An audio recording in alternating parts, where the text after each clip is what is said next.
There's a photograph that exists in a private collection in rural Kentucky. It was taken in 1973. In it, 27 people stand in front of a white clapboard church. They're all smiling. They're all related. And according to the genealogist who first examined their family tree, they're all descended from the same two people who married in 1841. But here's what makes your skin crawl. Between 1841 and 1973, that family tree doesn't branch outward the way human genetics intended. It folds inward again and again and again for 10 consecutive generations. Cousins, married cousins, sometimes first cousins, sometimes second. The line between family reunion and wedding ceremony blurred so completely that by the 6th generation, the children being born didn't just share a bloodline. They shared the same genetic code repeated over and over like a photocopier running out of ink. This isn't a story about royalty or ancient Egypt. This is America. This is Appalachia. And what happened in those hollows, tucked away from the census takers and the social workers, defied everything we thought we knew about human biology. Because those children should not have survived. The science says they shouldn't have made it past infancy. But they did. And the reason why is more disturbing than you can imagine. Hello everyone. Before we start, make sure to like and subscribe to the channel and leave a comment with where you're from and what time you're watching. That way, YouTube will keep showing you stories just like this one. What you're about to hear isn't folklore. It's not exaggerated, it's documented. There are medical records, birth certificates, testimony from doctors who examined these people and walked away shaken, unable to explain what they saw. This is the story of the Whittaker-Fugate line, a name I've changed to protect those still living, and what happened when human biology was pushed past every limit that it was designed to withstand. This is what happens when isolation, religion, and shame become more powerful than survival itself. The family's collapse into itself began with a man named Samuel and a woman named Mary Ann. They were second cousins who married in 1841 in a valley so remote that the nearest town was a 2-day walk through mud and timber. No one thought much of it. Second cousins marrying wasn't unusual back then, especially in places where the gene pool was already shallow. The mountains kept people in, the outside world stayed out, and families did what families had always done. They married who was nearby. Samuel and Mary Ann had 9 children. 6 survived past age 5. And here's where the pattern starts. Of those 6 children, 4 of them married within the family. Not distant cousins, close ones. One son married his first cousin, a daughter married her mother's nephew, another son married a girl whose grandmother was also his grandmother. The mathematics of it start to tangle immediately. The family tree stops looking like a tree and starts looking like a net, pulling tighter with every generation. By 1870, the second generation was fully grown. 12 adults. 8 of them married blood relatives. The ones who didn't marry into the family often didn't marry at all. There are records of sons and daughters who simply stayed home living with their parents until they died in their 40s and 50s, childless and isolated. The few who tried to leave the valley came back within a year. Some say it was loyalty. Others say it was something darker. A fear that the outside world would see what they'd become, and what had they become? That's the question no one wanted to ask. Because by 1890, the third generation was showing signs. Not obvious ones, not the kinds of deformities that would make headlines, but small things. A higher rate of stillbirths. Children who walked late or talked late. A boy born with 6 fingers on his left hand. A girl whose eyes didn't track movement the way they should. The family didn't talk about it. The local doctor, when he visited once a year, wrote careful notes in his ledger and said nothing to anyone outside the county. But the truth was already taking root. With each marriage between cousins, the genetic deck was being shuffled less and less. Recessive genes, the ones that normally stay hidden because they're paired with healthy variants, were meeting their twins over and over. The odds of inheriting 2 copies of the same broken gene, one from each parent, were climbing with every wedding, every birth, every generation that refused to let new blood in. And by the time anyone realized what was happening, it was already too late to stop it. By 1900, the 4th generation had arrived. And this is when the whispers started. Not loud enough to reach the county seat. Not loud enough to bring investigators or journalists. Just quiet enough to stay inside the valley, passed between neighbors in low voices at the general store or after church on Sunday mornings. There were 17 children born into that generation. 11 of them survived infancy. Of those 11, 9 had something wrong. A boy named Jacob was born deaf in both ears. His sister couldn't grow hair, not on her head, not on her arms, nothing. Another child had a cleft palate so severe that feeding him required a special device the family carved from bone and leather. There was a set of twins. One died at 3 days old. The other lived to be 12, but never learned to speak, never made eye contact, never seemed to understand that other people existed in the room with him. The family called it slow. The doctor called it feeble-mindedness. Today, we'd recognize it as severe intellectual disability caused by genetic damage so profound it affected the architecture of the brain itself. But here's what makes this story so disturbing. The family kept going. They didn't stop. They didn't bring in outsiders. They didn't marry into neighboring families. In fact, they did the opposite. They pulled tighter. By 1910, 8 of the 11 surviving members of the fourth generation had married. 7 of those marriages were between first or second cousins. One man married his niece. Another married a woman who was both his cousin and his sister-in-law, widowed from his brother. The reasons for this aren't written down anywhere, but you can guess them if you listen to the silence long enough. Shame, fear, religion, the belief that what happened inside the family stayed inside the family. There were whispers of a preacher who told them that marrying outside the bloodline was a betrayal of their covenant with God, that their suffering was a test, that purity meant keeping the line unbroken. Whether that preacher existed, or whether it was just a story they told themselves, the effect was the same. The walls closed in, and with the fourth generation marrying into the fifth, the genetic damage accelerated. By 1920, there were children being born who shouldn't have been possible. A girl with translucent skin so thin you could see the veins beneath it like a road map. A boy whose bones were so brittle he fractured his arm reaching for a cup. Another child born without a fully formed cerebellum, the part of the brain that controls balance and coordination. She lived until she was 7, dragging herself across the floor because her legs never worked right. Her mother kept her in a back room. No photographs exist. The county birth records list her, but the death certificate says only natural causes. No details, no autopsy, just a grave in the family plot with a stone that says beloved daughter, and no name. By 1930, the family had become something else entirely. The fifth generation was adults now, and the sixth was being born into a world that had no language for what they were becoming. This is the center of the spiral. This is where human biology, stretched to its absolute limit, began to make decisions on its own. Here's what the medical records show. The ones that survived, the ones kept in a locked filing cabinet in a clinic that closed in 1968. Between 1925 and 1950, there were 43 pregnancies documented in this family. 21 ended in miscarriage or stillbirth.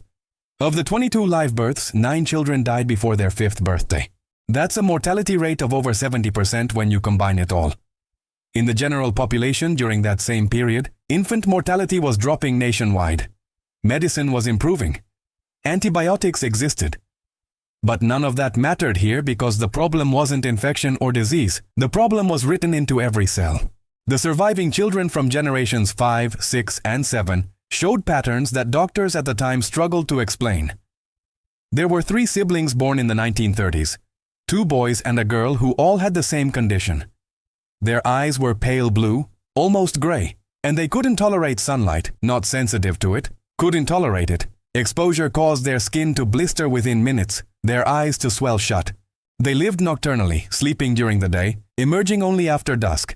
The doctors called it photosensitivity. Today we'd recognize it as a rare genetic disorder called erythropoietic protopharia. It occurs when both parents carry the same recessive gene. The odds of 2 unrelated people both carrying it and having children together about 1 in a million. The odds when your first cousins descended from the same small gene pool almost guaranteed. Then there was the jaw. Multiple children across. 3 generations were born with a condition called mandibular prognathism, where the lower jaw extends far beyond the upper, creating a profile that looks almost inhuman. It wasn't just cosmetic. These children couldn't chew properly, couldn't speak clearly. Some couldn't close their mouths at all. Their teeth grew in chaotic patterns, sideways and overlapping because there wasn't enough room. One boy born in 1942 had to be fed liquids through a tube his entire short life. He died at 14. The family buried him at night. No funeral, no service, just a hole in the ground and a wooden cross that rotted away within 5 years. But the most disturbing part, the family was still marrying each other. Generation 6 married into Generation 7.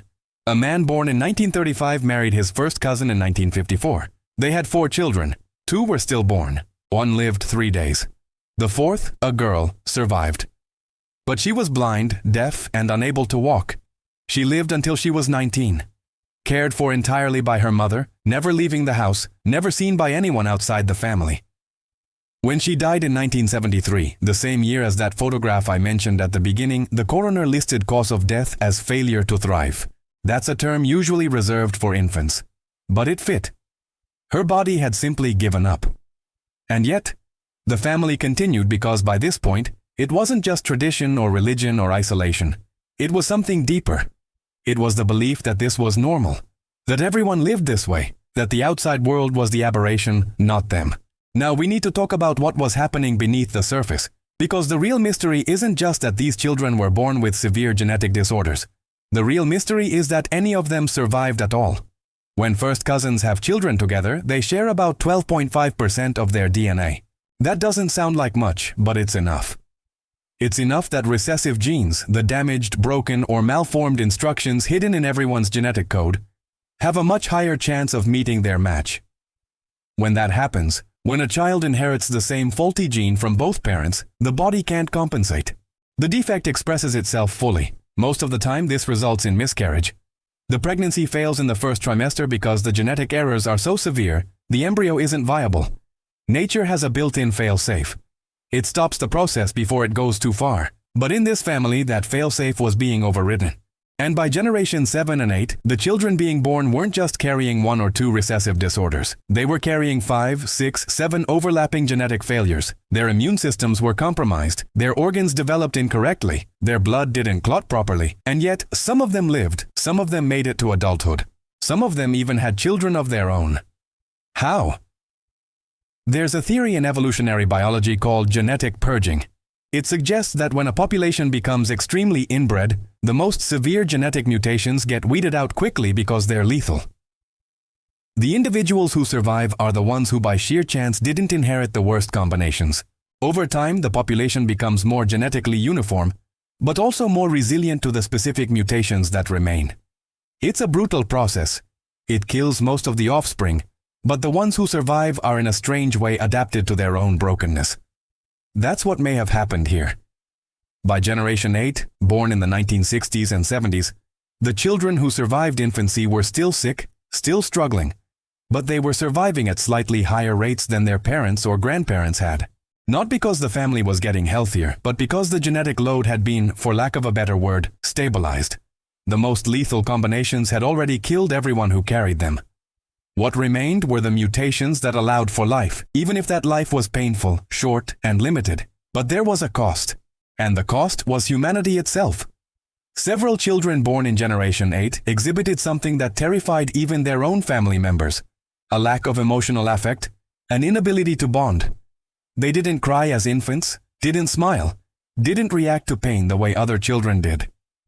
One boy born in 1967 was described by a visiting social worker as doll-like. He would sit for hours staring at nothing, his face blank. He could walk, could feed himself, but he never spoke, never played, never showed fear or joy or anger. His mother told the social worker he was touched by God. The social worker wrote in her report that the child appeared to have significant neurological damage, possibly affecting the limbic system, the part of the brain responsible for emotion and social connection. If you're still watching, you're already braver than most. Tell us in the comments, what would you have done if this was your bloodline? By 1975, Generation 9 was being born. And this is where the outside world finally began to take notice, because some of these children were now attending school or trying to, and teachers were seeing things they couldn't ignore. Things that made them pick up the phone and call the county health department. It started with a teacher named Linda Morrison. She's still alive, living in a nursing home in eastern Kentucky. And in an interview conducted in 2008, she described what happened in the fall of 1976. A girl was enrolled in her second grade class. The girl's name was Sarah, though that's not her real name. Sarah was 9 years old. She should have been in 4th grade, but she'd never attended school before. The family had kept her home. When Linda first saw her, she thought the child had been burned. Sarah's skin was mottled, discolored in patches, and her fingers were fused together on her right hand. Not all of them, just the middle and ring finger, grown together from birth. But that wasn't what made Linda pick up the phone and call the principal. It was Sarah's eyes. They were 2 different colors, one brown, one blue, with a cloudy film over it, and they didn't move together. When Sarah looked at the chalkboard, one eye tracked while the other drifted toward the window. The medical term is strabismus, often linked to neurological issues or congenital defects, but it was the way Sarah spoke that made Linda's hands shake when she dialed the county office that afternoon. The girl couldn't form full sentences. She spoke in fragments, repeated phrases she'd heard, and sometimes she'd stop mid-word and stare at the wall for 30 seconds, a minute, completely unresponsive before snapping back as if nothing had happened. Absent seizures, petit mal epilepsy caused by abnormal electrical activity in a brain that had developed without the proper genetic instructions. The county sent a doctor, then a social worker, then another doctor, this one from the state. They visited the family's home, a farmhouse with sagging floors and newspaper covering the windows.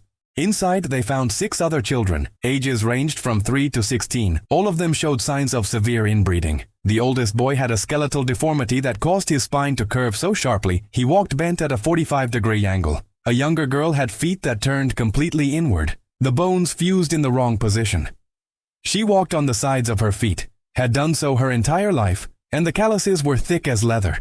Another child, a boy around 7, couldn't hear and communicated only in grunts and hand gestures the family had invented because no one had ever taught him sign language. The social worker's report, which was later leaked to a regional newspaper in 1983, described the home as inadequate but not abusive. The children were fed. They were clothed, but they were also isolated, medically neglected, and according to the report, educationally abandoned. The parents were interviewed. They were cousins, second cousins. They said, though the genealogical record suggested they were closer than that, they didn't understand why the state was involved. They said all the children in the valley looked like in this. They said it was normal. And in a way, they were right because the state investigators discovered that this wasn't one family. It was 6 families, all interconnected, all living within a 15-mi radius, all descended from Samuel and Marianne. The genetic damage wasn't an isolated incident. It was widespread. There were at least 40 living individuals across 4 generations who showed signs of severe inbreeding. Some were children, some were adults in their 30s and 40s, still living with their parents, still unable to work or function independently, still invisible to the outside world. The state considered intervention, foster care, medical treatment, genetic counseling, but then something happened that shut everything down. The families lawyered up. A small-town attorney himself distantly related to the line argued that the state had no right to interfere with a private family matter, that the children were not being abused, that their conditions were unfortunate but not criminal. And in 1977, in a county courthouse that no longer exists, a judge agreed. The case was closed, the social workers were reassigned, and the families went back to the way things were. But the attention had consequences. 2 families moved away in the early 1980s. Where they went, no one knows. The remaining families became even more reclusive. They stopped enrolling their children in school. They stopped going to the county clinic. And when the 1990 census came around, several households simply refused to participate. The census takers noted the refusals but didn't push. And so, Generation 10 was born in silence, hidden, off the record, unexamined. Generation 10, born between 1985 and 2005. By now the family had fractured. Some branches had left. Some had died out entirely, but a core remained, and in that core the pattern continued. Cousins married cousins. The genetic spiral tightened one last time. There are no official medical records for most of these children, no school enrollment, no vaccination records. They exist in the gaps between documentation known only through whispered stories, through distant relatives who left and occasionally looked back with guilt or relief or both. But there are fragments. In 2003, a young man showed up at an emergency room in a town 40 mi from the valley. He was 22 years old. He'd been in a car accident. Nothing serious, but the doctors needed to examine him. What they found made them call in specialists. His bone density was that of a 70-year-old man. His liver showed signs of cirrhosis, though he didn't drink. His blood work revealed markers for at least 3 separate genetic disorders, none of which should coexist in the same person. When they asked about his family medical history, he got up and walked out. He was never seen at that hospital again. Then there's the story, unconfirmed but persistent, of a girl born in 1998. She was brought to a free clinic by an aunt who'd married out of the family and was trying quietly to help. The girl was 7 years old. She had the physical development of a 4-year-old. She couldn't read, couldn't write, could barely speak. But what disturbed the doctor who examined her wasn't the developmental delays. It was the scars, dozens of them, small and circular, on her arms and legs. The aunt said the girl picked at herself, that she'd done it since she was a toddler. But the doctor suspected something else, a condition called dermatillomania, a compulsive skin-picking disorder often linked to severe anxiety, trauma, or neurological differences. The girl was referred to a pediatric psychiatrist. The aunt never brought her back. By 2010, the family had become a ghost. A few elderly members still lived in the valley, but they didn't speak to outsiders. The younger generation, those in their 20s and 30s, had either left or disappeared into the kind of poverty that makes people invisible. No social media presence, no public records, just rumors. A man who works third shift at a warehouse and never makes eye contact. A woman who lives alone in a trailer, her windows covered, who the neighbors say they've never actually seen, only heard moving around inside. And then there's the question no one wants to ask, but everyone wonders. Are there children in Generation 11? Did it continue or did it finally mercifully end? The truth is, we don't know. There are whispers of a baby born in 2015, but no birth certificate was ever filed. There's talk of a young couple, both in their late 20s, still living in the valley, still together, still related, but no one's confirmed it. No one's seen them. The valley itself is emptying out. The church where that photograph was taken in 1973 burned down in 2007. The general store closed. The families that remain keep to themselves with a vigilance that borders on paranoia. What we do know is this. Somewhere in rural America, buried in county records and faded photographs, and the fading memories of people who are ashamed to speak, is the evidence of what happens when human biology is pushed past every boundary it was designed to withstand. These families became a genetic experiment conducted not in a laboratory, but in isolation across 160 years, 10 generations and countless lives that suffered for a choice made long before they were born. The science tells us it shouldn't have lasted this long. The genetic load should have collapsed the line entirely by generation 5 or 6.